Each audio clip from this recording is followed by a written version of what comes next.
Well, howdy doodly, mother truckers. It's your boy, Is33, who's legitimately starting the stream late because he broke his mic USB port. That's always good. Anywho, we have a best of 5 on our hands. I'm also eating, so I'm going to be taking this one quite slow, as I said I would be doing. So,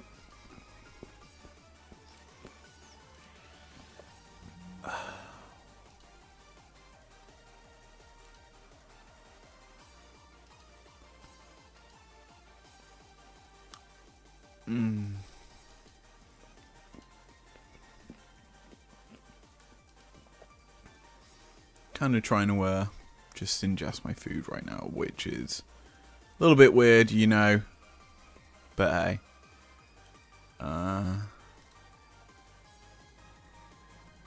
Who knows how this will go. I'm also gonna just quickly check my stream, as you do.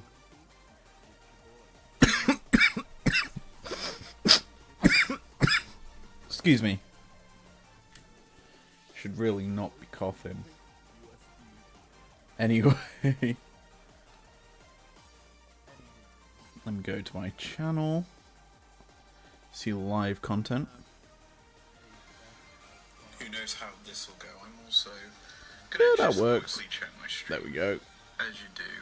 Oh, flip sick. And yeah, I'm just trying to put my watch on charge as well. It has to be plugged into my phone. There we go. Now, my big issue will be the fact that, well, I've not got my headphones with me. I left them at work. Good job, me.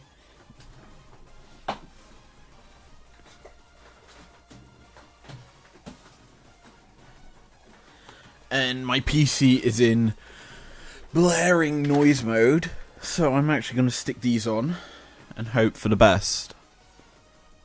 And have a bit of music in my ears for once. So, today we have G2 and Mad.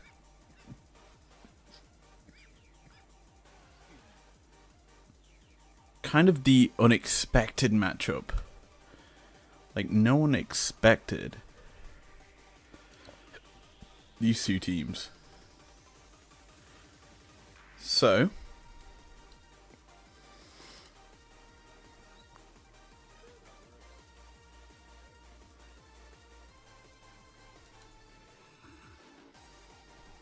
let's get going, shall we?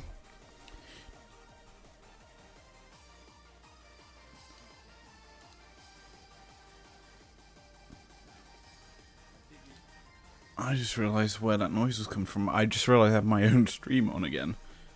So yeah. Let's get going. G2 on blue. Mad on red.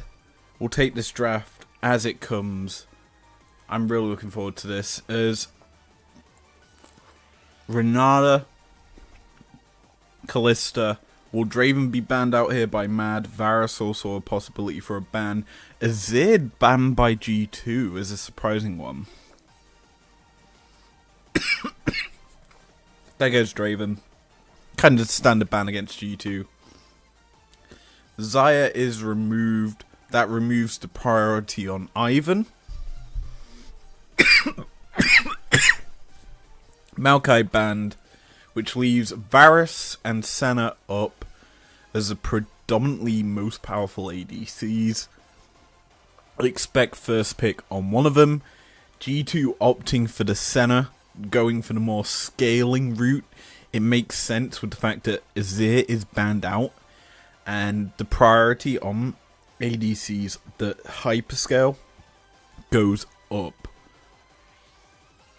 Mad take in response a Varus for themselves, as well as the very flexible Rel, who can play jungle and play support it's a good option overall because it keeps their draft loose, and the fact that Elyoya has found success on this, Alvaro has as well, but it's been kind of stymied compared to Elyoya.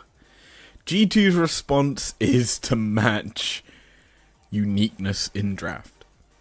TF comes through. Mid lane has been a thing that Caps has played it in, and Broken Blade has also opted into this champion for the top lane. Vi comes in alongside it, so G2 taking some options of their own that flex, and they also have locked in possibly 2 positions here with ADC and jungle. Mad take the sensible option here of going Orianna on 3. It makes sense because you keep your flexes open. You also allow for the fact that the top lane matchup isn't secured just yet. You give counterpick technically to Merwin, and you can essentially reveal where Rel is going on 4, and you can also then secure counterpick in that top lane on 5. The last pickups here for G2 in this opening phase. Well, the bans are coming through. It's the Ivan. I'm surprised that gets banned here, with the fact that Xayah is removed. Milio, I think, really should be banned here as well, as you do deny that Enchanter and the Cozy Campfiring ability, and it makes the lethality build a little bit more of an option instead of the pure attack speed Varus build. Tom Kench, though, is what G2 go for in the bans, with a LeBlanc as a response for Madlions Koi. Still unawares as to where that TF is going. They expect it in the top lane, hence why they're banning out Caps. But Koi dropping the pick of the Zac in 4, which leads me to think if G2 want to, they can flex TF down to mid, pick for themselves Darius, and get the counter matchup in the top lane for Broken Blade. Or they just run it as is with TF in the top lane. To be honest, G2 could get a decent matchup here if they do that. Instead, they lock the Nautilus for Mickey, which is great. It's kind of a little limiting in terms of who you go for as a target, but that's Yasuo.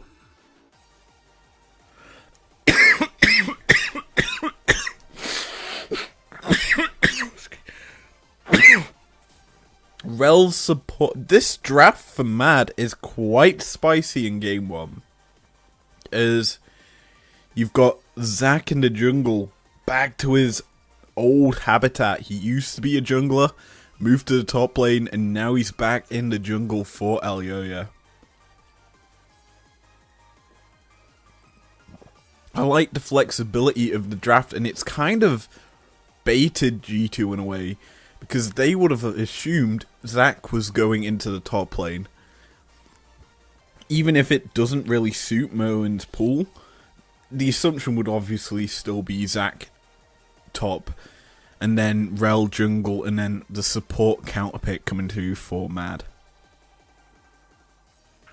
But the draft was not over until it was over. Mad very flexible in game 1 in terms of their draft. I like it, and it made it very hard for G2 to kind of pick against it and get counters. This, I would honestly say, was the best pick ban I've seen from Mad all year. Purely based on how unpredictable it was. It made it hard for G2 to draft, and I like how it shaped out overall.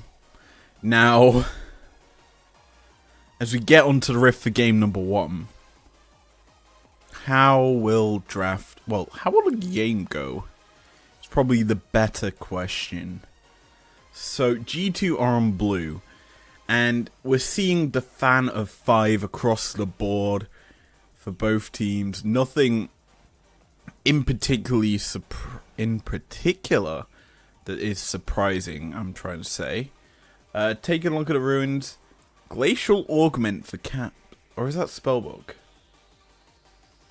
I think that's Spellbook. So he's going to have the rotation of spells. Obviously, that will be nice. It will mean that he'll be able to have the extra combat spells coming into the late game. As well as just a good overall round and set of abilities. Now, top side is kind of an interesting one, is it's Akali into Yasuo. Not something you see every day. From my understanding, Akali will win that matchup out. I can't speak at the moment. Akali will win that matchup outright in the early game. I believe. No, late game. Because of the Q speed in the early game just favor the Yasuo's bot side. And Sama forced to cleanse early. Is still level 1. MDK starting to get level 2. You have to feel in the next couple of minions. We'll have continuous push as they're obviously denying as much CS as possible.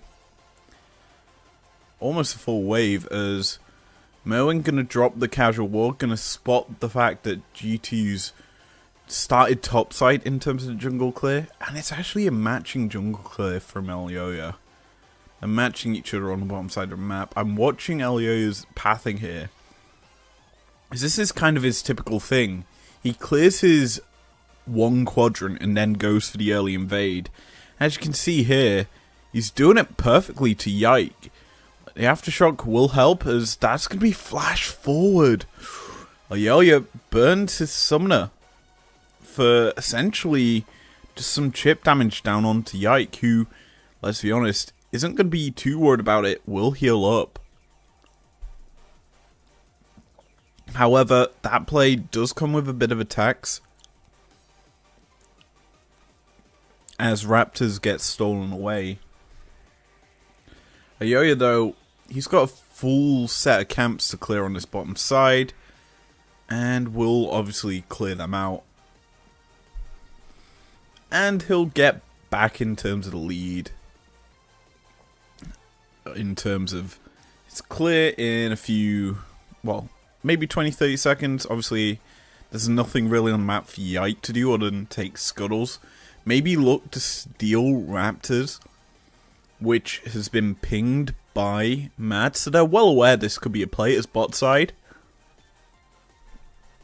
Elastic slingshot forward. G2 just not got the damage to deal with Mad just yet. Alvaro taken low, so is Elyoya, but obviously Cell Division still up and available for the MDK jungler. And this is looking like a redive angle. Elastic slingshot forward. Hook comes through, but Cell Division not even going to be needed. Maybe it will be now, but Mickey, he's trying to trade. He gets it. But here's Super. He's already roamed round to protect his jungler. As the hook comes through, Mickey gets the kill. But it is a 1-for-1 trade in that play. But overall, 2-for-1 in favor of Madlions. That was a very nice play, to say the least. The dive was always an option, considering how low G2 got chipped from the level 1 trade. And then it just became the stacking of the wave into the tower allows for this dive to initially come through as Hans Sama just gets bursted out. Super tanks a turret shot, which in theory you realistically wanted to give over to Elyoya to tank, as he has Cell Division still. And Mickey more likely would not have been able to have killed the Zac without basically facing up against Super and dying. And Mad, very happy about that. In the end, I would say kind of a misplay overall from MDK, but you still end up with 2 kills, something G2 are unable to get, as bot side, Destiny Gate used by Caps, trading early into Super. The gold card being prepped, gonna land, stun comes through, Rel in time, Alvaro protecting his ADC perfectly. Now G2 in a bit of a sticky situation where they're behind 2 towers. They're being run down as Cleanse is used there by Hans Hammer. It's gonna be Alvaro falling. In return, G2 get themselves a kill, but again, it's another 2-for-1 trade. But here comes Alyoya, the hungry Zach Blobs being picked up, and the triple kill comes through for Scowie. Game 1, looking done and dusted early already. That was clean as the ever so strong scaling mid laner of the Orianna. The potent AP that she can provide will be very hard to match now if you're G2. Because that Shockwave, we didn't really talk about it, but the ball delivery system that she has got in this game is super strong. And already, just look at the minimap. The fact that right now, when Camps makes this play, Fnatic is mid. So the fact is he roams immediately and no kills gone through. So MDK and especially Avara do well here to buy time for this play. And the even funnier bit is, you look where Alyoya is at this play. He's up on his topside map. He roams down as well. So as a whole, it's a very solid play out from MDK in order to get these kills into the right hands. And here you go, great Q from Alyoya, puts it onto the first, well, the easier to hit target, I would say, because Yike, I mean, to be fair, Yike does have flash. He could have honestly avoided the Q, and that may have saved Hans Sammer's life. I doubt it, but it would have been a little better. But yeah, overall, a very well worked play from Mad to respond and peel for themselves. Now sitting in the bot lane with a 1.1k on that Varus, it's hard to tell obviously the goal difference, considering the fact that it's a Senna who has, no, it's not even a fasting Senna, it's a feasting one. So as a whole, that gold lead is true as topside. Akali going to be knocked up into the air, bounced on. The R2 comes through, the perfect execution is utilized to get to safety. MDK burn 2 ultis and get nothing in return. It's a good trade for G2. And Broken Blade Yavfield is going to be happy about that, as Super's going to be hooked. But he's not going to be killed off. Instead, they're trading into Mickey, who's just able to walk away. That as a whole, worthwhile for neither team. Good hook overall, though, from Mickey. And he's hunting. He's trying to get G2 back into this game. So they're not down and out, but they are in a situation where plays like this can happen. And they could be absolutely punished. As a Q from the Zac onto the minion to guarantee the knockback is great there. He flashed as well, which is a bit of a surprise. But yeah. Not going to get any summoners out from Caps just yet. Obviously, Spellbook, useful in this situation. He has got heal ready. And this is just the power of Zac Jungle right now. The fact he can just transport himself so effortlessly around the map, steal away camps, just plays into the wheelhouse of Alyoya throughout this early game. And all split. We've covered Mad twice before.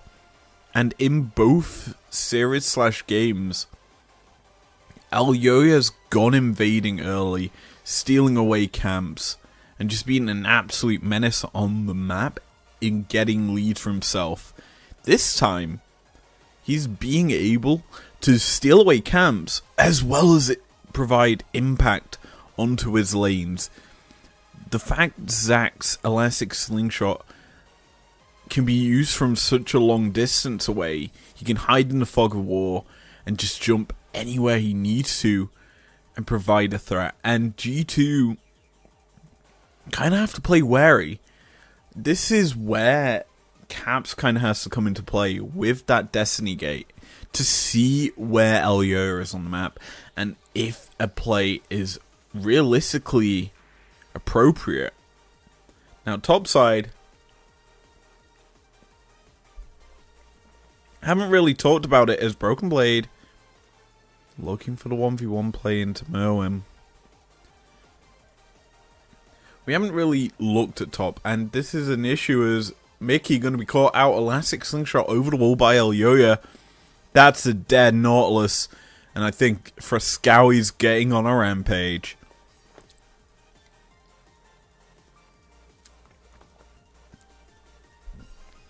So, topside's been kind of left in isolation until now.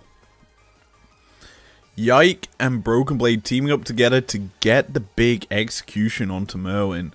They're making plays on the other side of the map, and this is kind of the big point on the game. Broken Blade and Merwin have kind of been left in isolation as Caps uses the Destiny Gate to get to the bot line.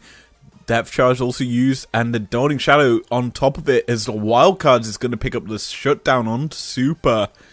G2 now hunting as Alvaro, he goes in trying to peel for his carries, but G2 are still going to get on top of him. The gold card comes through as a massive shockwave, almost gets an execute onto Caps, but in the end, that's a massive shutdown into the back pockets, and G2, they're firing back to an even state of the game.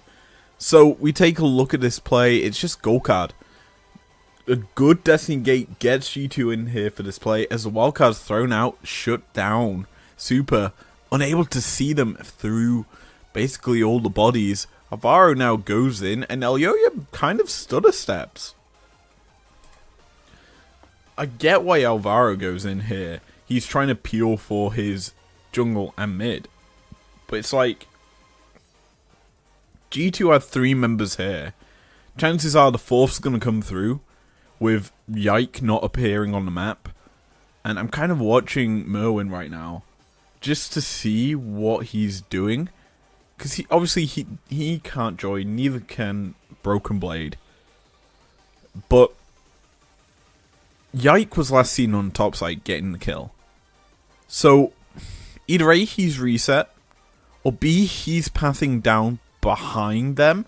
So as a whole, Mad are in a bad position here. Frascowi should realistically be looking to peel away, because this situation is dire, considering the fact that Caps could quite easily just shut them down. Here is the issue point for me. Elyoya turns around, and I get you kind of want to go in for the engage and possibly kill off Caps, but at this situational point, you've not got enough damage with the Zac and the Rel to kill him off. So regardless of this, you should be backing away as Zac, and he notices it way too late because he's already walking away as Mickey has rounded the brush and can go for a hook. And so the hook comes through.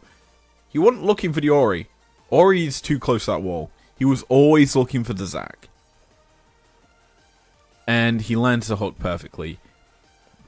Now, while this orb usage is quite good from Frascowi, he's using it to keep Hans Sammer at distance. He then steps a bit too close. Well, no, here's the issue. It's the fact that Mickey is just able to do that. Frascowi's trying to push him back, but as a whole, he's overstepped again. And this is the issue of this fight for Mad. Overstep, Mickey just gets too close to you. He puts his CC down onto you. You're stuck in place.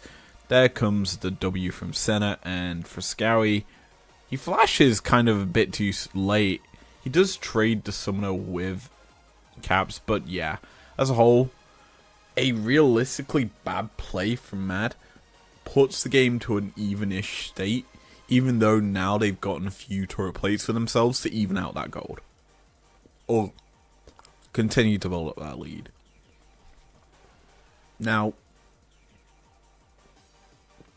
obviously, game 1 of the series, you've obviously got the mass nerves. You've not got the comfort of the stage, even if Mad have technically played a full 10 games before that this weekend. But yeah, bot side, Hans Sammer rooted in place and just executed off as the TP's coming through from G2. Broken Blade comes through, the perfect execution, R1 used. And they're trying to get on top of Frascari. The burst damage just not going to be enough. Instead, Broken Blade, he's forced to back away as Mickey is sacrificed. It's 2 members of G2 versus 4. As in goes the Vi, getting on top of Super, who's forced to burn a flash. But here is Mad burning through G2's health bars. This overcommit from G2 just gonna be punished. You have to feel the Dawning Shadow picks off Super. In the end, G2 overcommit, but they managed to get the big shutdown. And the sad thing for them is this overcommittal's gonna be even worse. As top lane tier 1 falls, you gave over a few more kills. Because what? How many people died in that play? Well, Hans died. Yike died. Mickey died. So 3, 4, 1 in favor of Mad. Plus a tower. This is just an overcommit from G2. And the original play was an overcommit from Mad in the bot lane. This was an overcommit from G2, just trying to push the pressure, push the tempo of the game. And Mad, they're sitting content with that. Obviously, we'll take a look at items once the thing disappears. But yeah, first items in the back pockets of members of Mad. Got a Abyssal Helm. Really tells you the story of what this Zac is going to be doing as Yike gets caught out, jumped on. He's dead here as the 3 members of Mad collapse into him and get the massive shutdown. But as I was saying, oh, Broken Blade caught out, smited down. Gonna be hit by the Varus ult as well. And that's the arrow to secure the decimation of the top laner. Leandri's picked up for Akali as well. That's interesting. But yeah, getting back to the point of this Zac. That slingshot is potent combined up with the Orianna. The fact is, you put the shield onto the Zac, and that's your personal ball delivery system into the backline. Pair it alongside this Yasuo, who loves champions being knocked up into the air. This Zac combines really well with what Mad have drafted, and overall, it just makes it very hard for G2 to play out team fights. And that's something you have to think about if you're G2, is how do we play the rest of this game out? And I think they can't look to team fight. The unfortunate thing for them is they've given over 2 Drakes. The even worse thing for Mad, though, is it's Cloud Soul that they're fighting for. G2 don't necessarily need to group to contest Cloud Soul. It's the weakest Drake Soul in the game is mid. We're going to see a player as Cabs goes deep. He gets on top of Super alongside Yike, and that's a massive kill onto the ADC of Mad. G2 still looking to continue to fight through as Elyoya is going to be able to kill off his counterpart in the jungle. Now G2 continue to press forward as another elastic slingshot puts Elyoya in a bit of a situation as he's going to be killed off here with the Cell Division popped as well. G2 get themselves a couple of kills, and they lose only one member for said play. Now, we watch this again. It's the Destiny Gate onto Super that locks him in place, combined alongside Yike going in with the cease and desist, and Mickey burning his ulti onto it. Now, overall, that's a lot invested into killing the ADC, but Caps is still continuing to chase. A good flash to avoid the Q from Elyoya and from Alvaro means that Caps stays alive, and with it, it means that Elyoya has to be sacrificed off, as look at Mad just so excited by this game. Overall, it looked like a play that was going to be favourable for Mad, considering how much G2 invested, but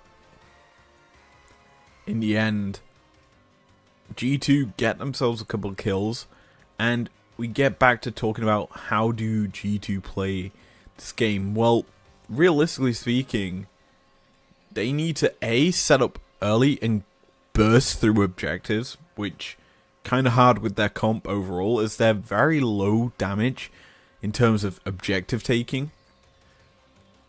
And they also could just play a meta of just pulling you apart on sides. This is something G2 has done this season already, is just play side lanes, push, and just avoid fighting you, because they don't need to. It's a style that realistically benefits this comp.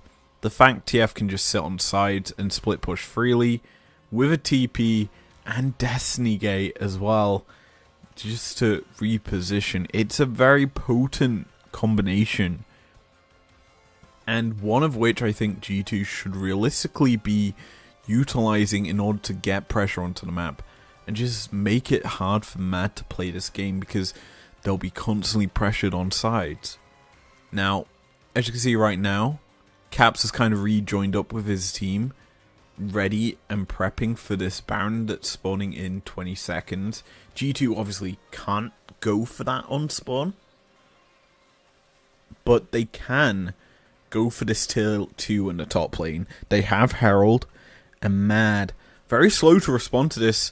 Hansama is going to put a bit of a dissuasion with his W, and it does mean that the Herald gets a crash through onto the tier 2.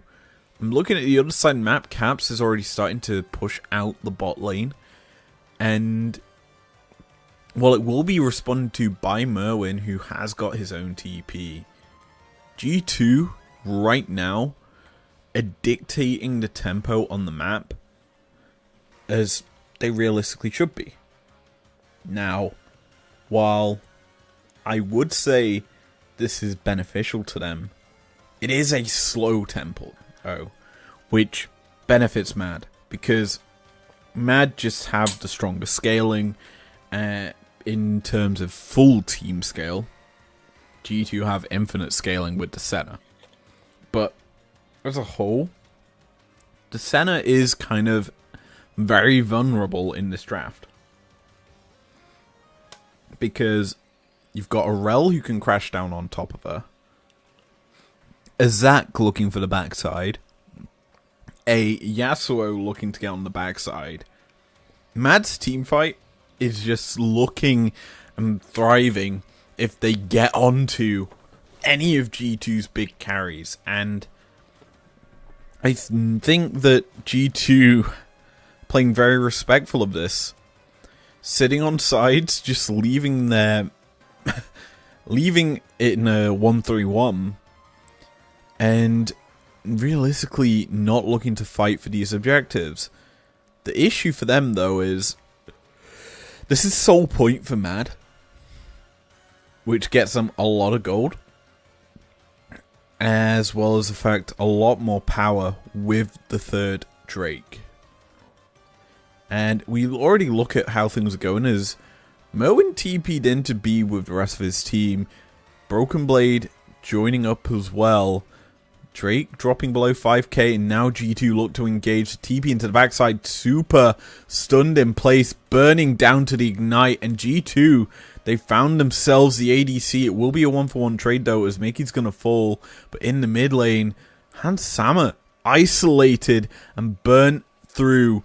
Mad have found the fight and are gonna kill off G2 here as Merwin, he's got himself the Quadra, and G2 unable to deal with the backline threats.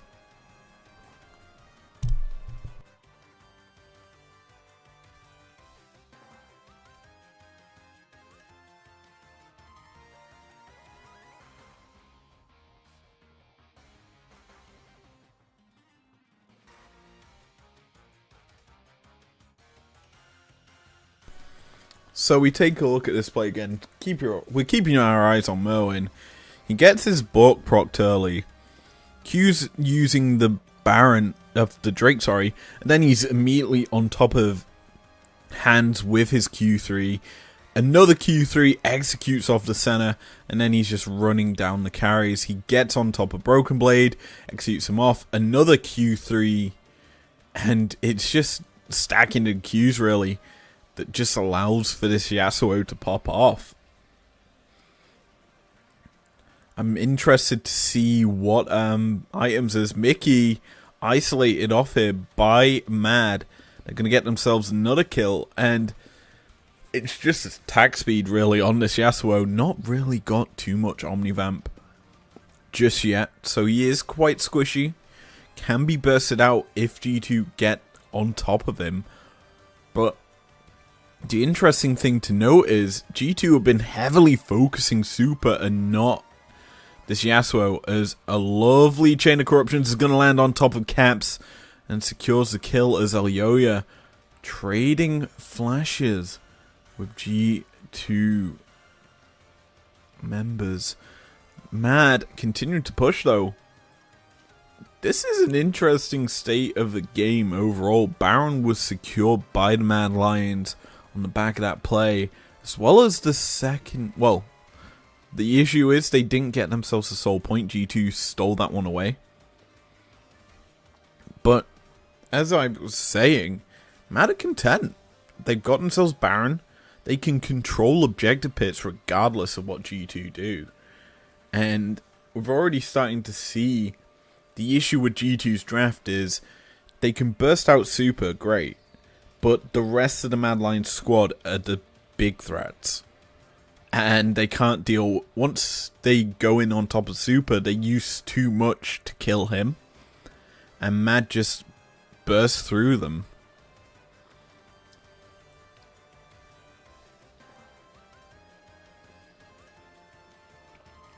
Now, 25 minutes on the clock. A 9k gold lead in favor of the Mad Lions right now is quite a hard thing for G2 to bounce back from. They're continuing to play the split push style with Broken Blade left inside. Merwin has gone to respond to that push though. G2 gonna not allow their inhibitors to fall, which is kind of good for them here. Baron gonna time out in a few, well, 10 seconds. Means that, realistically speaking, G2 survived this push, survived this play, and they've got another 2 minutes 30 before their next called fight. As soul point yet again on the table for the Mad Lions. 30 seconds later will be Baron. And Mad, they're just going to play them. They're just going to look for them plays. Because objectives are what they want to play around, but they may not even need to, as Broken Blade going to be pulled back to his own demise as Elyoya finds the pick. Dawning Shadow thrown out to no avail as two members of G2 are falling, and this base is looking to be crumbling in front of them.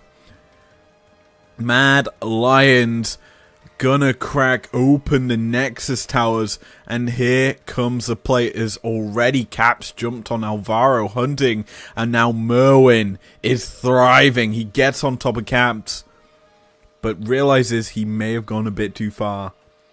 Mad not gonna overstay their welcome. Instead, just gonna back away to safety and not give any avenue of gold to G2.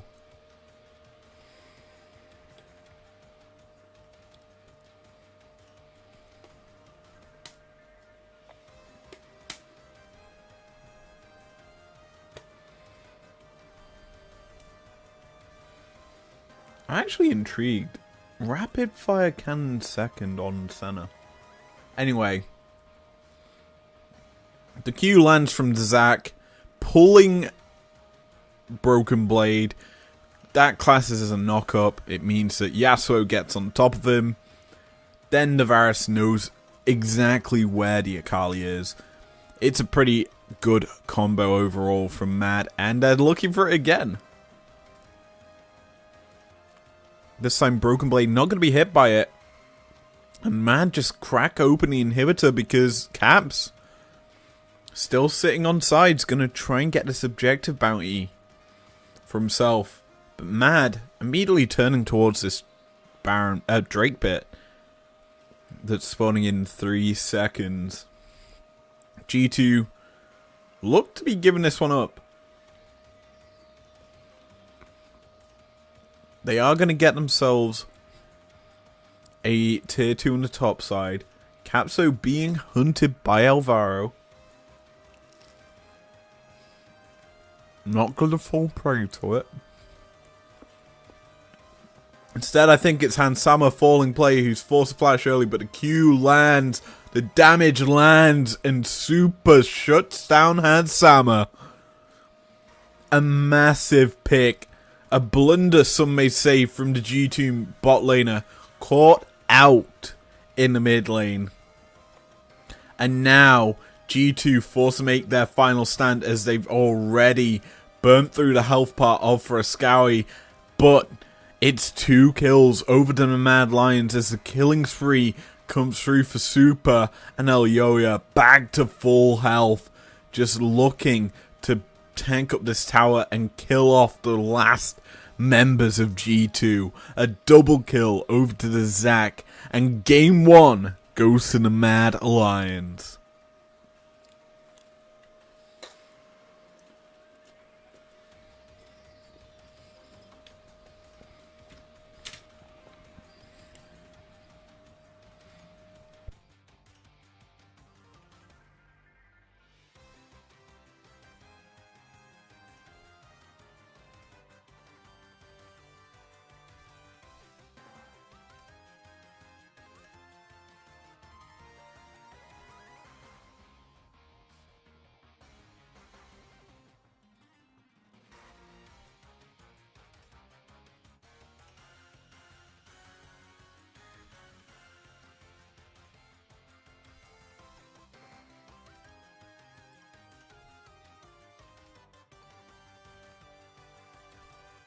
So, game 1, all about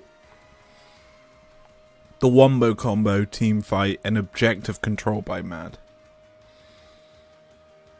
Game 2 was the clapback from G2. And we're going to go into game 2 well aware of the situation. No one on the desk expected G2 to drop a game. And well, coming into the second game, a lot of opinions on prio picks kind of changed, as that Senna didn't really work out for Hansama. Caught out several times in the early game, and then in the end game as well. So, will G2 prioritize it? Or will they just give it up? That is the question. Anyway, G2 ban out Twisted Fate to start off this game. Interesting, as you kind of feel that Mad will stick to the Callista, the Draven, and what was their third ban? Can't remember. But they'll probably stick to what they banned out in game number 1. G2 obviously making massive changes right now with the TF being banned in R1. Tom Gench stays the same as the ban. G2 not really wanting to deal with that thing, as they go Des Draven. Remove from the board. Will Zac hit the ban bench is the next question. Do G2 want to be dealing with that pick? That's a different question to be asking. Or will it be the Azir hitting the ban bench again? I don't know, but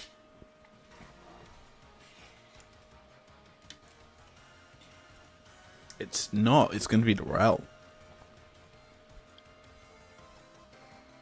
Make the pick ban phase more predictable is the goal that G2 have gone for here.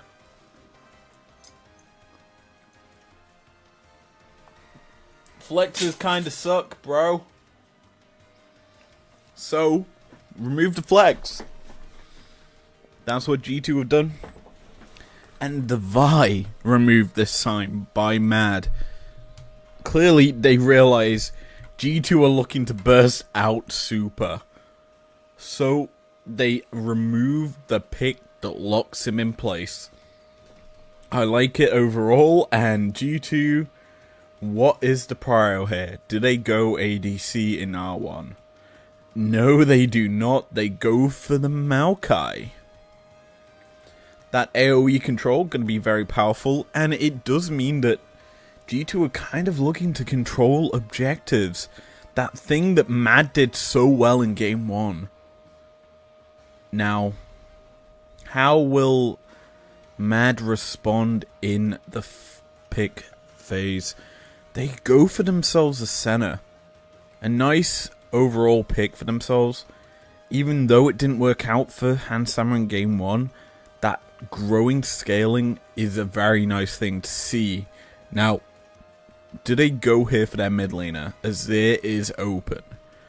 I would love to see it come through here, and there you go.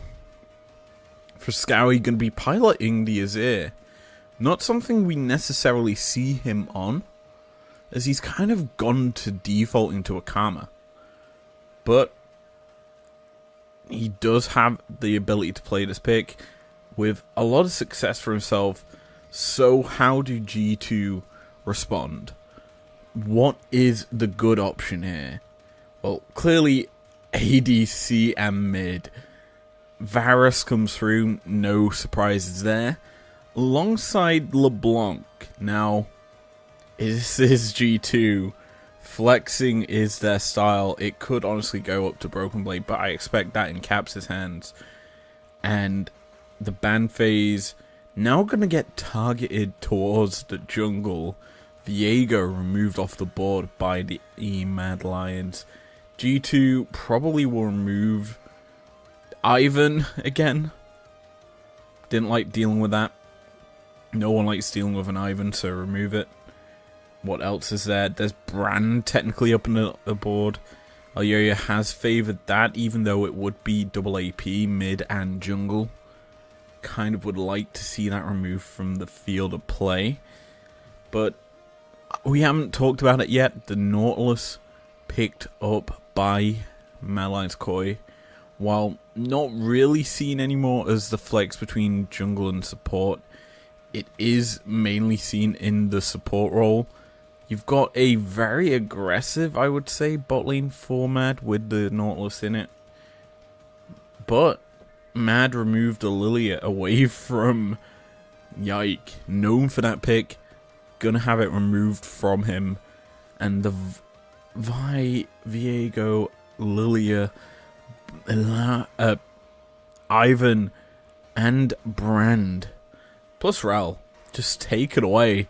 A lot of the jungle pool pinched here. Sedge, defensive as an option.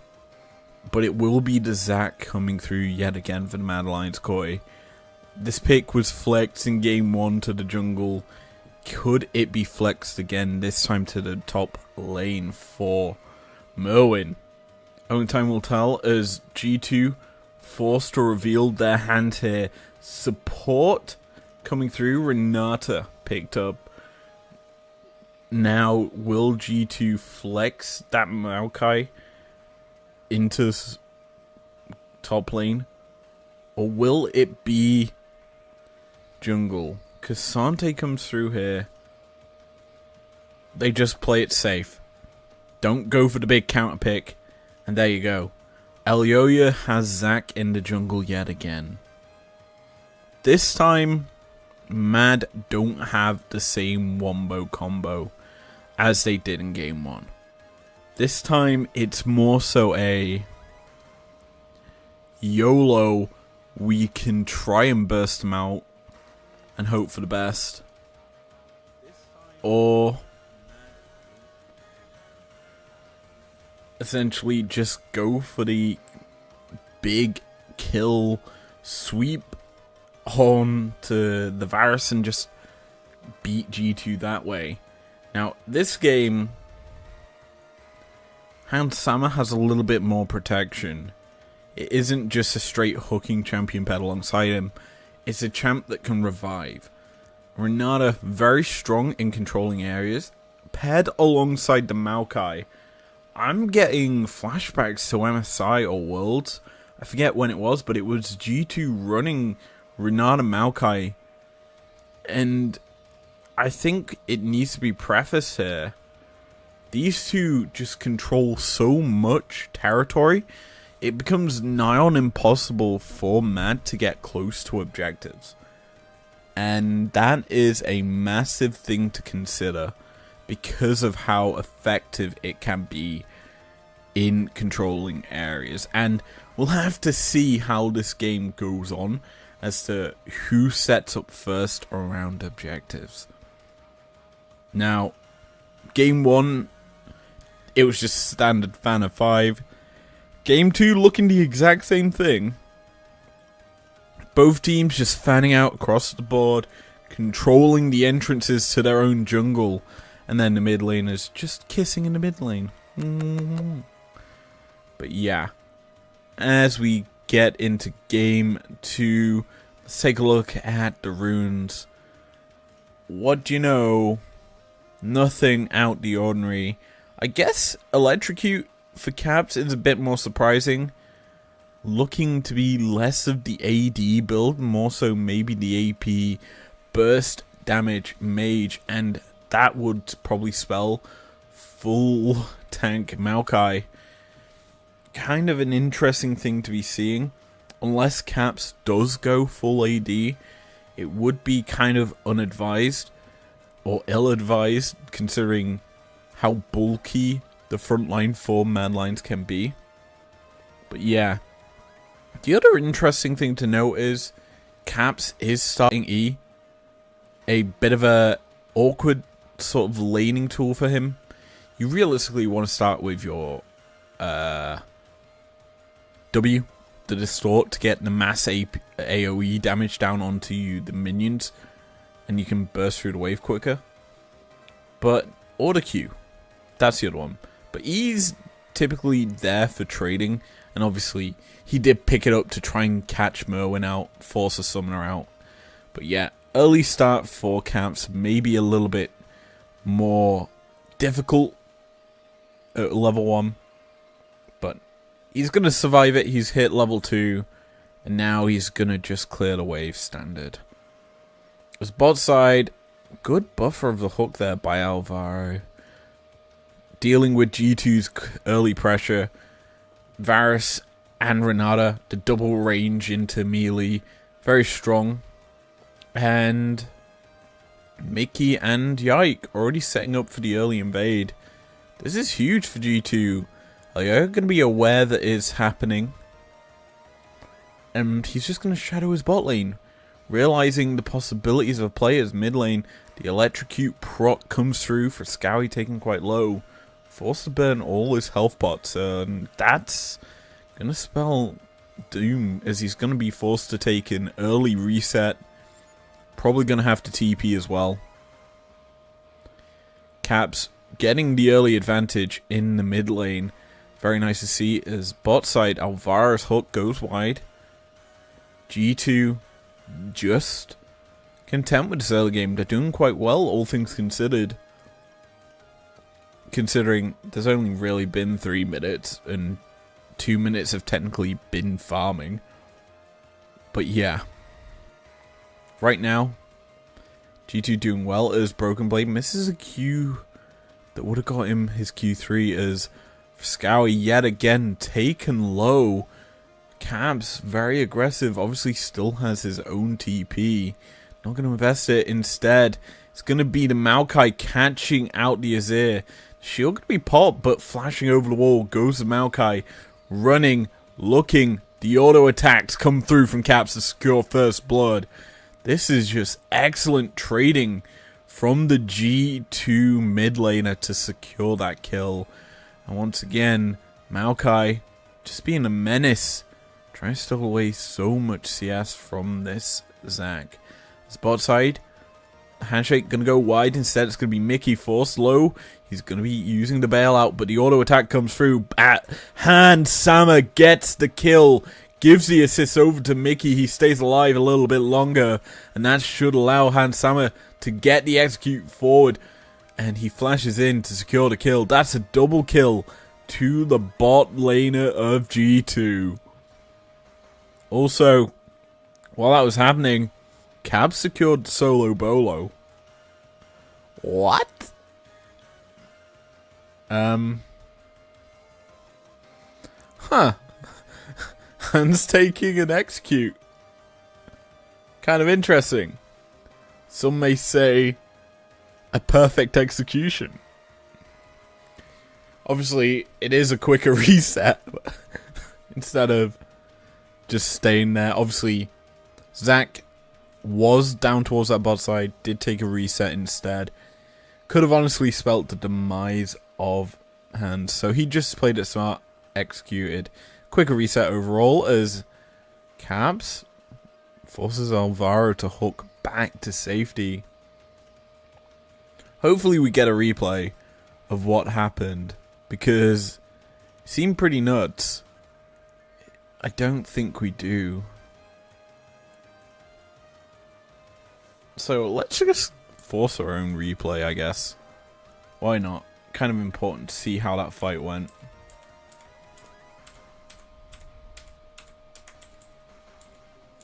Okay, so it's just the fact that Renata has her own revive that essentially super greed for Mickey. He realistically should have turned here onto Hans Sama because Mickey's always going to flash. Here's where you turn onto Hans Sama because the bailout's on the Renata. You protect your support in this situation. Sure, you have very little mana, but like, makes more sense to, instead of hard focus Mickey who has bailout on him, you focus Hans Hammer who's killing your support. That's just my take. Mid lane, damn, the damage, just looking at how low Yike is. It's a 2v2 in mid.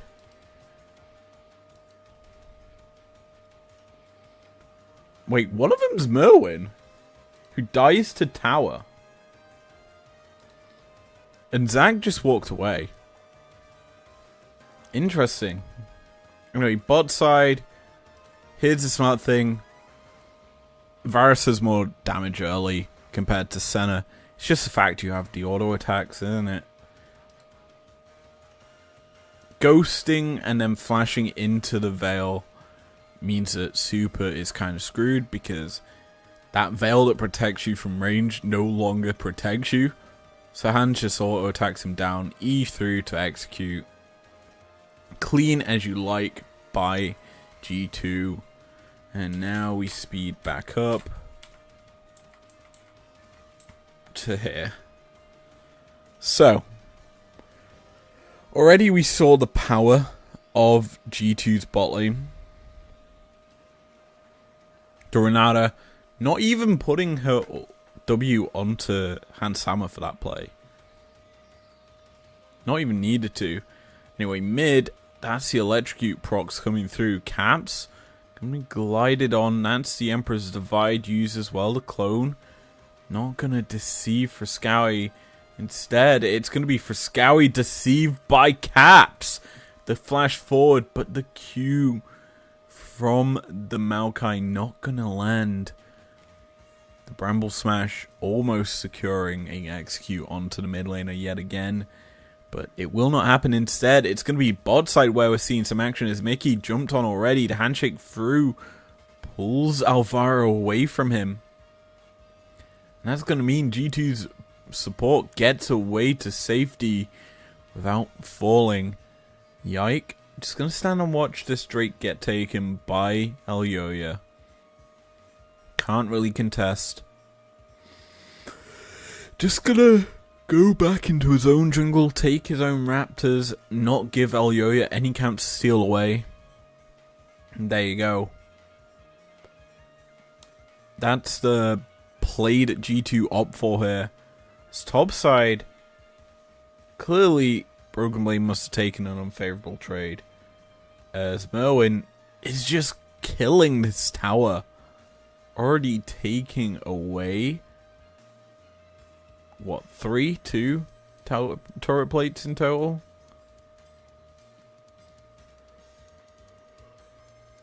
And that's just a lot of gold into this Anar.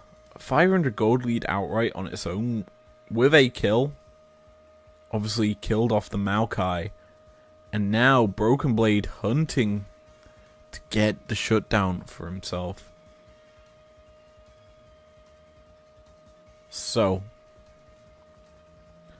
what more can we expect from these two teams at this stage of the game? Well, with there being an objective on the top side map, expect presumably G2 to get up their first position for themselves. It already looks like it with the transition of the bot lane to the top side of the map. Gonna try and keep Merwin trapped under his tower. With Mininar timing out, he will spot G2's bot lane up here. But is it too late? As Maokai Yike is in the area, gets on top of Elyoya. Gonna force him to not use the catapult. The elastic slingshot was denied by the Varus ult. Now Cell Divide gets popped and Hans Hammer gets paid. Simple as you like, and now G2 get themselves the grub without having to deal with the enemy jungler. We assume they get it. They will get one. Keep your eyes on Elyoya. He's actually pathing up here. There's a good handshake from Mickey. Gonna deny any more advancement out from Mad. Now G2 just get to walk away. They take the 3 Void Grubs. Another 3 minutes before the next thing spawns, which will be Herald. I doubt we will get any more Void Grub spawns. And so we need to watch this player's bot side. Broken Blade trading aggressively into to Merwin. Gonna pop the Meganar just to get a little bit more health back. And dealing with this Cassante, who is building up a Barmy Cinder. Probably gonna go. I assume some Fire Cape. Hollow Radiance technically would be good for the Azir if it's sent to side lanes. But Broken Blade probably will buy Karok in the later game just to deal with the Azir and or the Zac.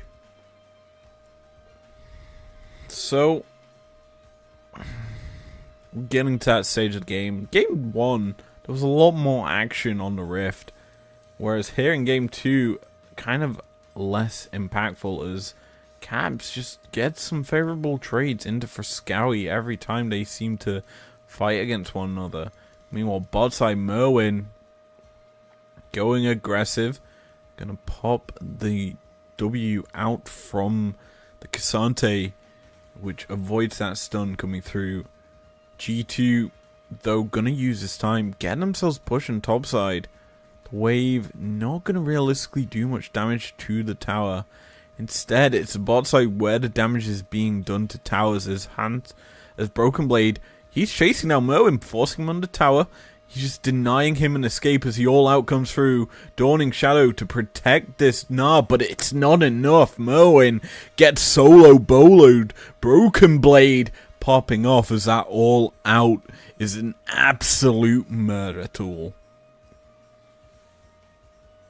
Overall, very nicely done there by G2's top laner, just pulling the Gnar back further and further as it tried to realistically get away, but it was unable to. It had no flash. The hop probably was denied in that play as well. And so, let's just say this, it's a very nicely executed play by Broken Blade, which has allowed for Hans Sama to get some free time into this bot lane tier 1 and get himself a couple of plates.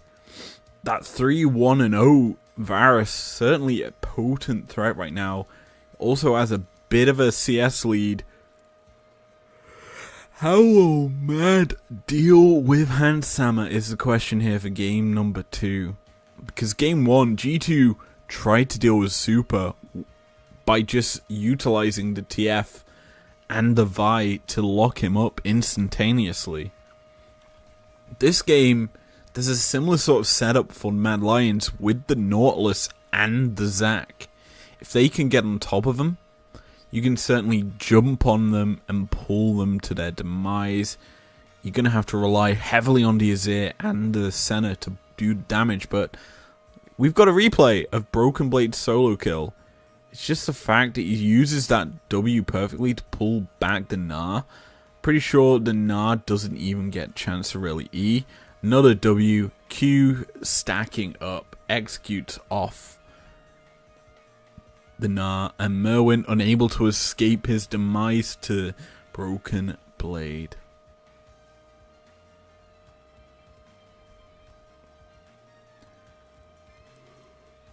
"13 minutes on the clock as another all-out comes through. Broken Blade trading aggressive, just deletes the Gnar.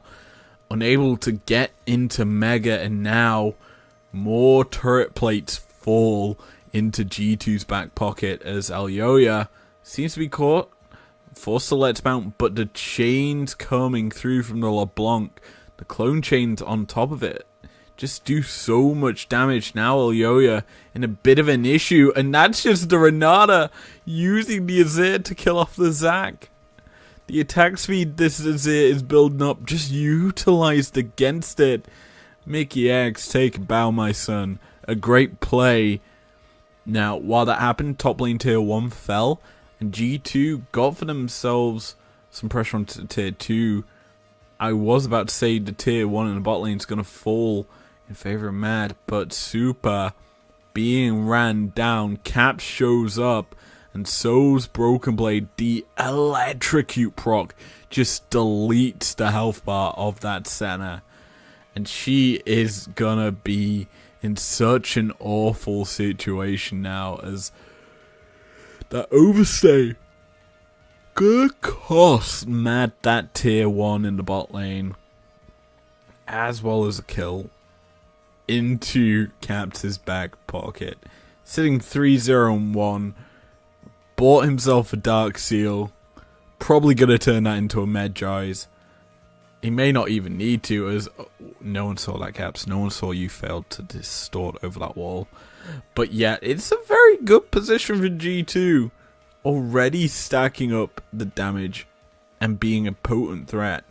Broken Blade starting to be, or group up with his team as well, is a nice thing to see, because that doesn't kind of force Mad to group up alongside it. And as a whole, I favor G2 in terms of their comp in dealing with a grouped up team. The fact Varus's arrow can just be thrown out from long range, poking away at them health bars like we just saw, it makes it so hard for Mad to step up.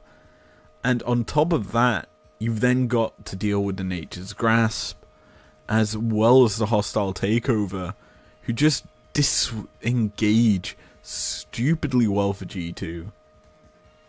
Now, we haven't really seen him in tandem just yet, as Merwin, not going to fall prey to Caps, who is hunting. He's hungry. The G2 mid laner wants kills. Whether or not he gets them is a different story. But hey, take a look at the gold right now. Hans Sama, so much in his back pocket right now. Broken Blade, very close behind him. And he may be punished. Never mind. We're going to look at the mid lane play as the handshake comes through. Mickey X hunting for Super. He gets the handshake, forcing the cleanse, but Varus has the ability to shut down Super. Broken Blade still alive, not even going to feel phased by the dive that came through from Mad. In the end, it's going to result in Alvaro dying. And G2, they found themselves 2 kills on the map. Caps, not going to die here, but it certainly looked a little bit iffy going into the Nah. But yeah, what a well worked play by G2. Excuse me. What a well worked play by G2 as they get for themselves a couple of kills. And the Herald crashes in mid. The Elastic Slingshot going to be denied as a great Q from Yike. Gets this shutdown, never mind. We're seeing the players hostile takeover used once more, but it's Hans Sama going to be first to die as he's unable to get the bailout, but G2, they've collapsed quick enough. Caps and Broken Blade join up with the team. This is going to be a demolition of the map now, with 3 members of the Madlions in the grave. G2 looking, hunting to get the win.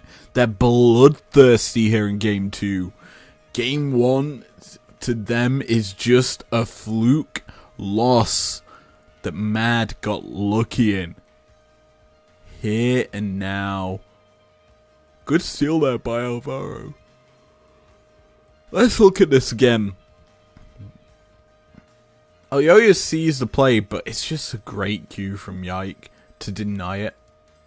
But on the flank comes for Scowie and Merwin.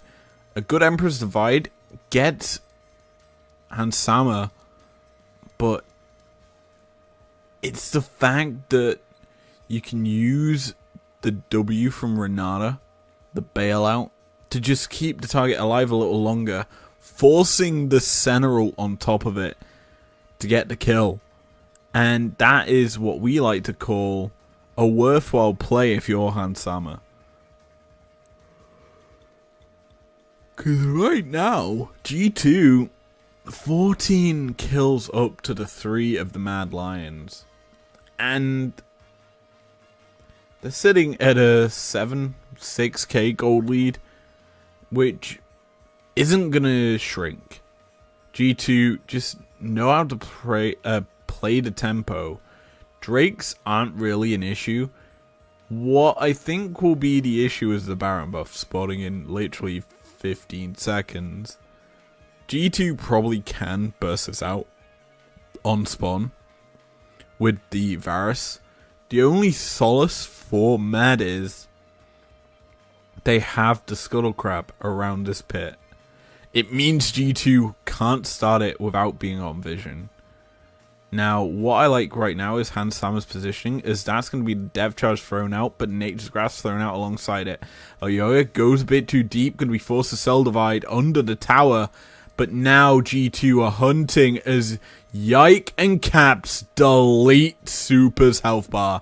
It will, however, result in Caps falling, but look at Hans Sama just able to clean up the fight. G2 get 4 members. Jungler is down for Mad.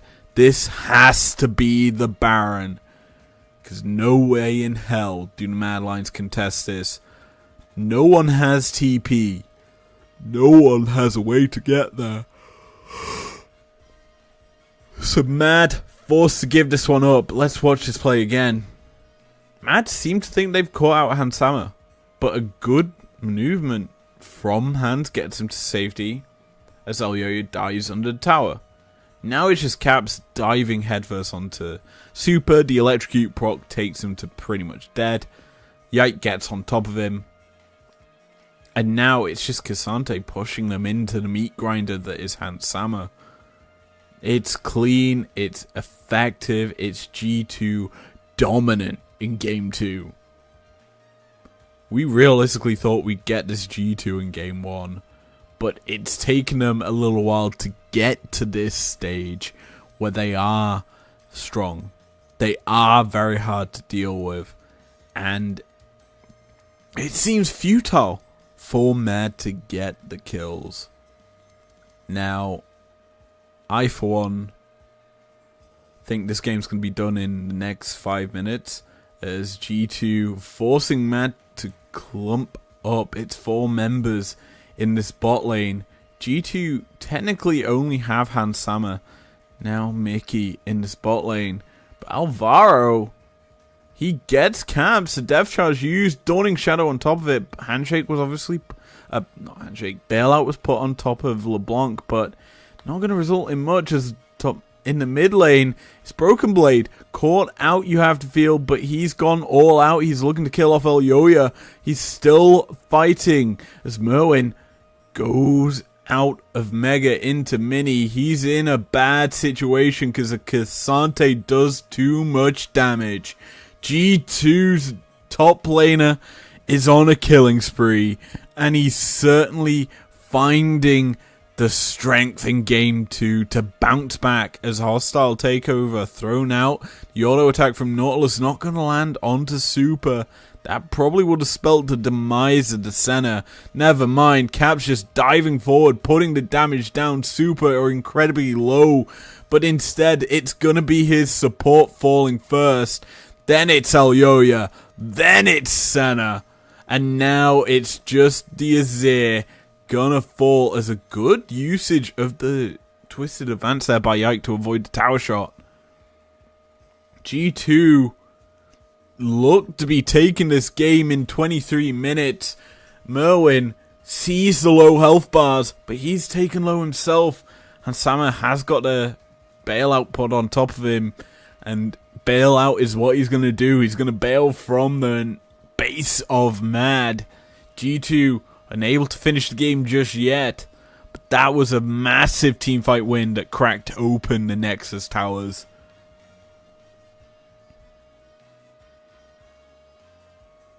"24 minutes on the clock. Baron and the Dragon are on the table.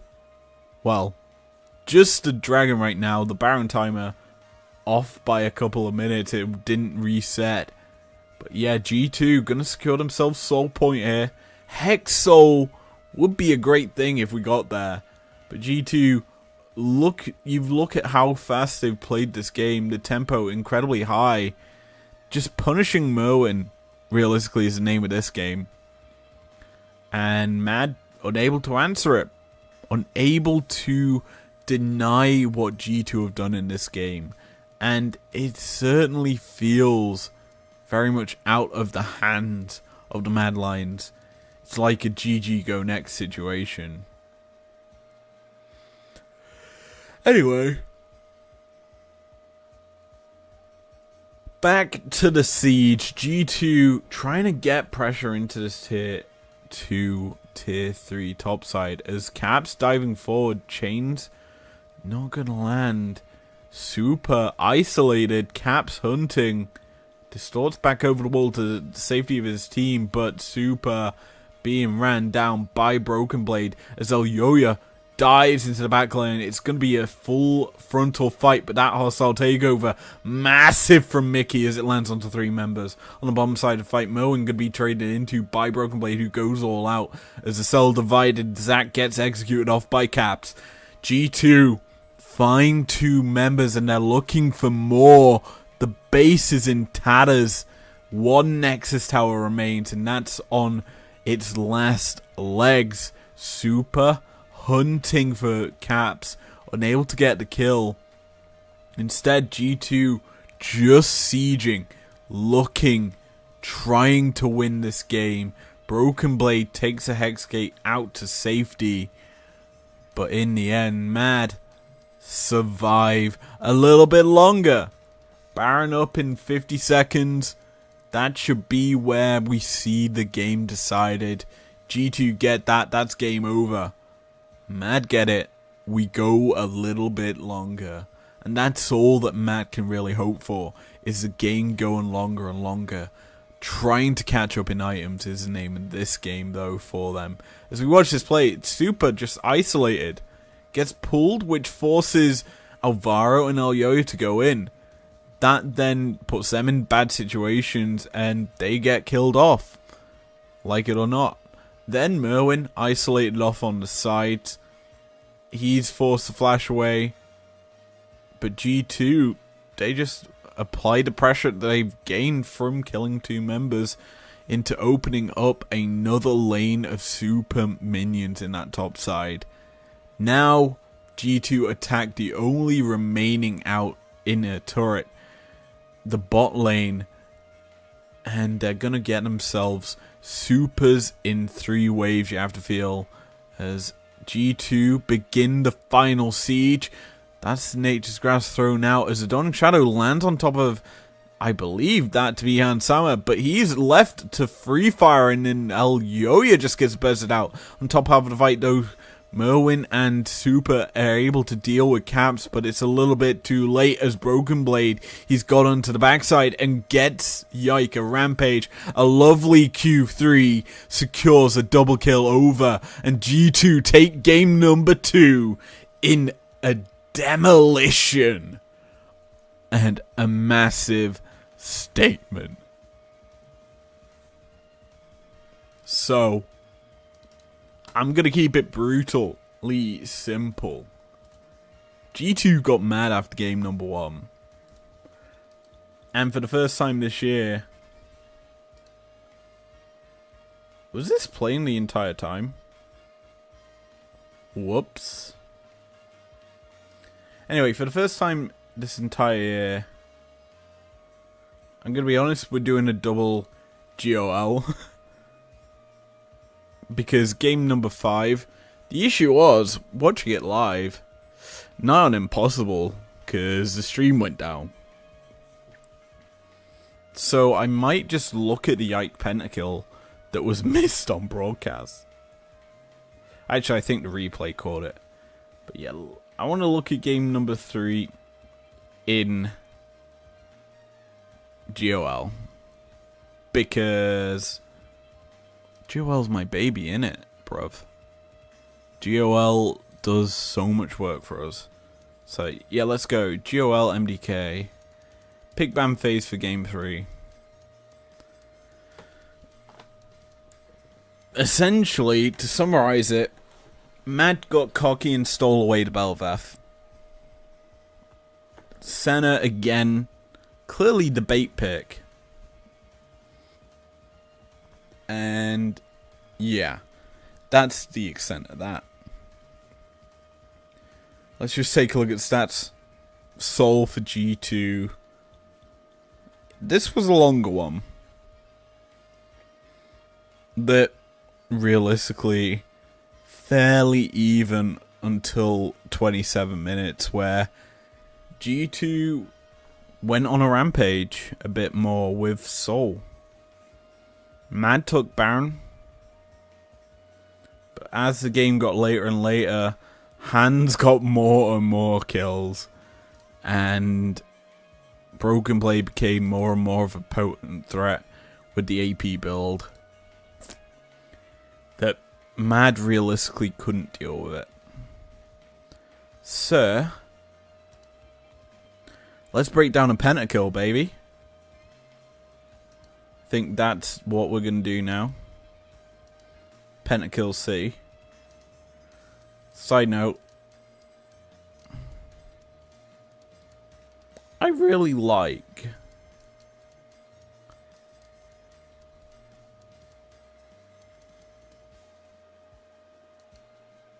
I really like Shox' dress. It's pretty. That is all. Let's break down the pentakill, baby.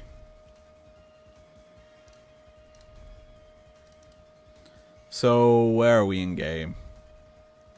Clearly, Yike hasn't got a pentakill yet. And this is a weird one, because G2 have the Senna, which has had 0 wins this entire series. So how does it start? Mickey isolated Alvaro, gets on top of him. Broken Blade's in the area already, but Varusol is just used on top of Mickey. Weaver's Wall comes through, but it's already 3 members of G2 in the area. Dawning Shadow used, and Super's taken incredibly low, but Yike's already gotten a massive movement speed buff. He's just able to chase down the target. Another Q.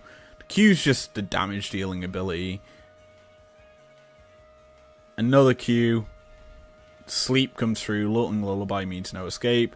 W for the Quadra. Empress Divide into Yike clearing up the fight. Speed. Dawning Shadow a lot. It's a clean ace. A massively easy pentakill, to be honest. I think it's just... Considering the pentakill, how close was it before the penta? In terms of game state.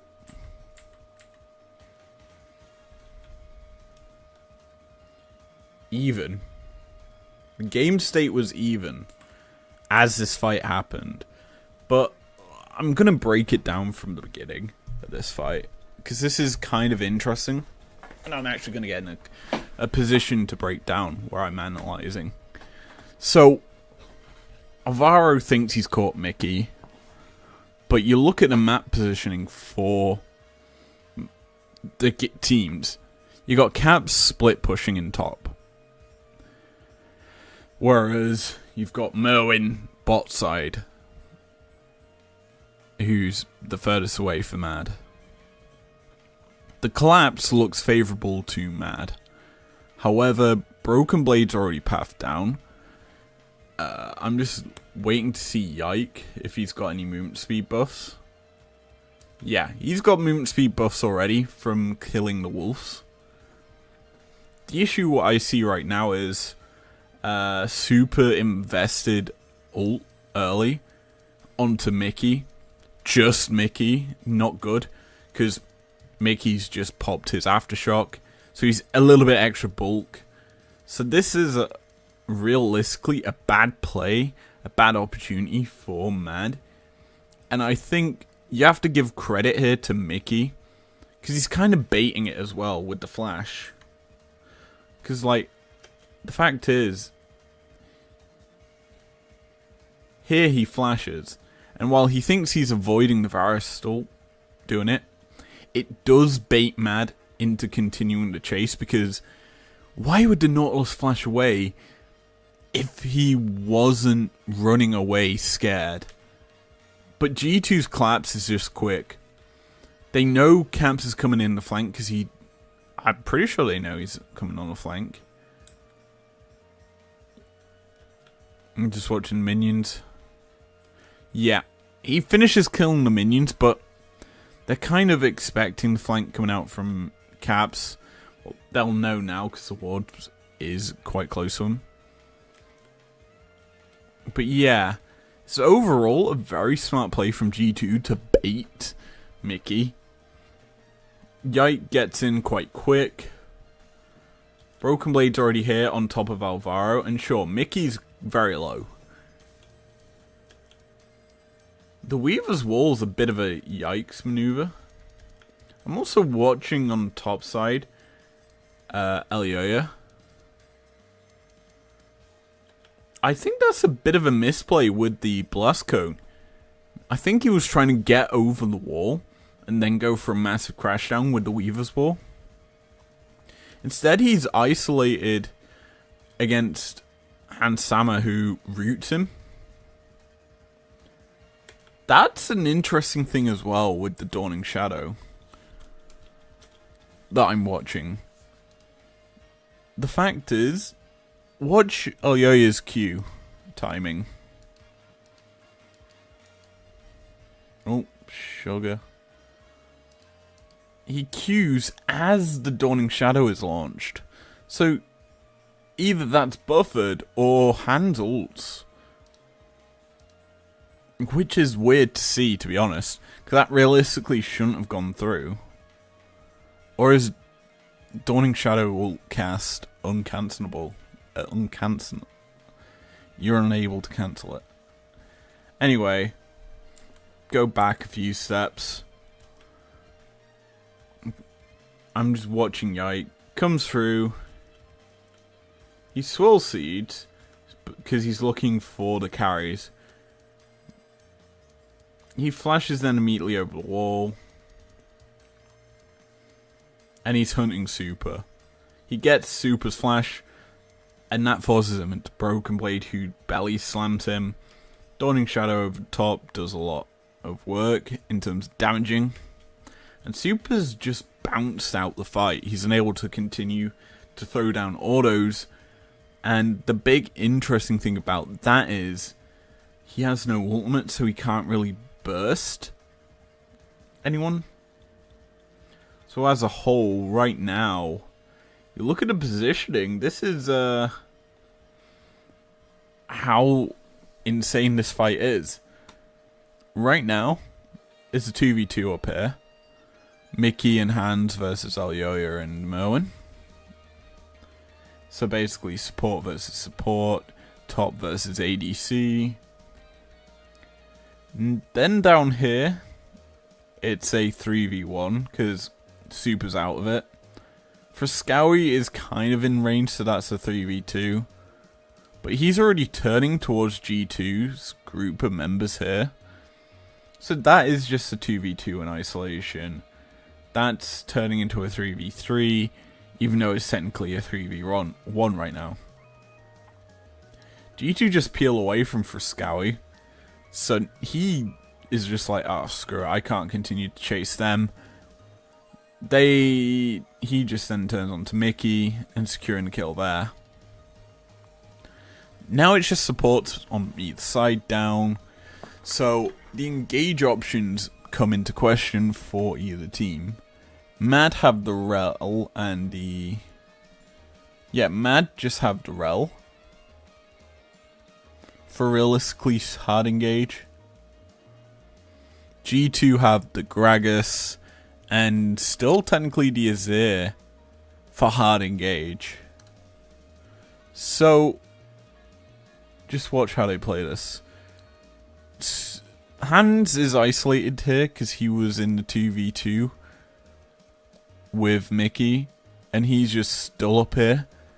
And he's like, well, G2, with the fact that Broken Blade cast Super into this awkward positioning, he just turns to secure the kill. Once the W lands, he knows he needs to stop hitting and gives over the kill to Yike with another Q. G2 have already turned on to Frescowie, who I'm intrigued how he gets caught. Or why he gets caught. Oh, he just walks into a belly bop from Broken Blade. No biggie. Kind of a bad play overall from him. Because he's isolating himself away from the rest of his team. And they're unable to do anything. A good Q out from Merwin puts Hans low. But it's like, you've just doomed yourself there. Because you're unable to follow up on the damage. He's probably going to Q himself soon. Then, Mad are very indecisive in this team fight. Because of how scattered it actually becomes. Whereas G2 just deathball people here. I like this overall by G2. And while, sure, Broken Blade here gets taken quite low, as Alyoya engages onto Caps and Broken Blade, the peel for Frescowie and Merwin becomes nothing when Alyoya crashes down. So, yeah. Yike gets on top of him, Qs them both incredibly low. The lulling lullaby comes through, meaning Frescowie can't escape, as well as Merwin just gets deleted. Once the sleeping Talia goes night-night. Easy peasy for the Quadra with the W, and then it should be a Q to execute off the last remaining champion in Alyoya. However, Alyoya is a little bit slippery. He W's through Yike to stun him, and then flashes to avoid the Q. It's very well timed. However, Yike already had the movement speed buff coming off of killing for Scowy, so he's still able to catch up to the Rel, gets the pentakill, and that is what we like to call a massive clusterfuck of what are we watching? Because G2 just played that very well. The fact they lost only Mickey in that for basically nothing, because well, yeah, Mad basically gained nothing from that. They lost everything off that one fight because it was so spread out. But yeah, that's gonna be that for tonight. I'm gonna make that trippy, yo. But yeah, that's gonna be that for tonight. I hope you enjoyed it. If you did, leave a like down below. Subscribe if you're new and if you want to. And I'm probably going to work on another